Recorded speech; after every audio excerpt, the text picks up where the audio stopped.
Moving on, the energy operator has lifted its suspension of the electricity market, giving power companies a 24-hour test before relinquishing control completely.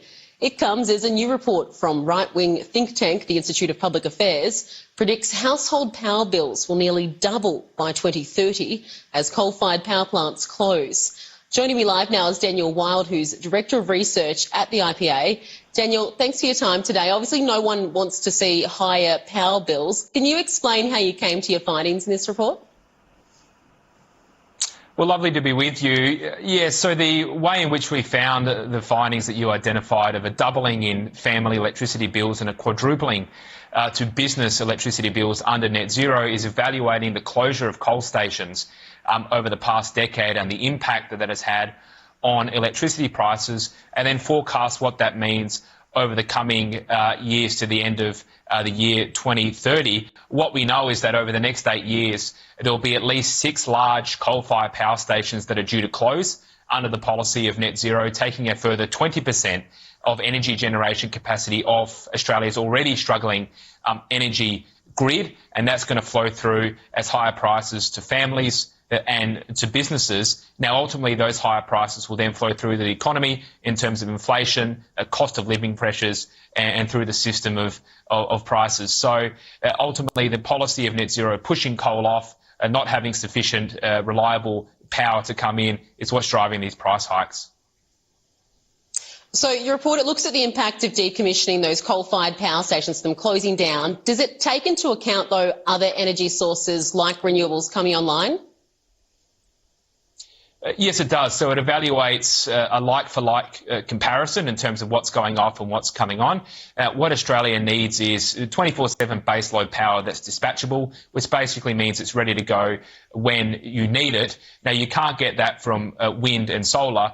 Wind and solar have a role to play in terms of topping up the electricity grid, but they can't provide that baseload power that we need. So when these 6 coal power stations are coming off, there is no plan to replace them with a like-for-like baseload power supply, which you can get from coal or you can get from nuclear, and you can also get from hydro in certain contexts. But we know that renewable energy is an experimental form of technology on a mass basis, and no advanced industrial nation has been able to support an energy grid on wind and solar. And as a matter of fact, what we're seeing around the developed world is a move against or a move away from wind and solar and from net zero. We've seen the United Kingdom with Boris Johnson asking for the UK to have a pause on its commitment to net zero to make sure that they can secure their local energy supplies. And also Germany, which is really in many ways the poster child of green energy, have started to reboot their coal-fired power stations in order to, again, secure their domestic energy supply. So the world is very much recognising the need for a baseload power that comes from coal, which can't really come from wind and solar. So IPA is calling for that pause on net zero by 2050 here in Australia. But given both sides of politics have effectively said the debate's done on that, aren't you beating a dead horse?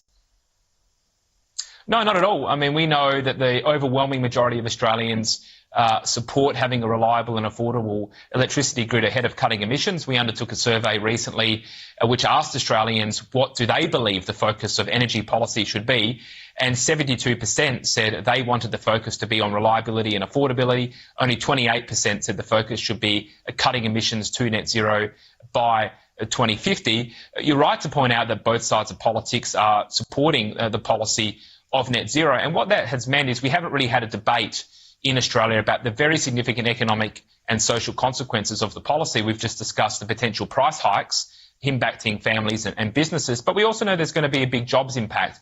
For example, we identified that up to 500,000 jobs would not proceed as a result of net zero, and that the vast majority of those jobs would be in regional parts of Australia that depended upon the natural resources sector. So we need to have a debate about the impacts this is having. We know that real Australians are very concerned about what is happening in terms of their power bills, their jobs and their local communities, and I think it's time for Australia's political class to catch up to that and for us to have a proper debate about what net zero really means for the future of Australia. Daniel Wild, thanks for your time today. My pleasure, thank you.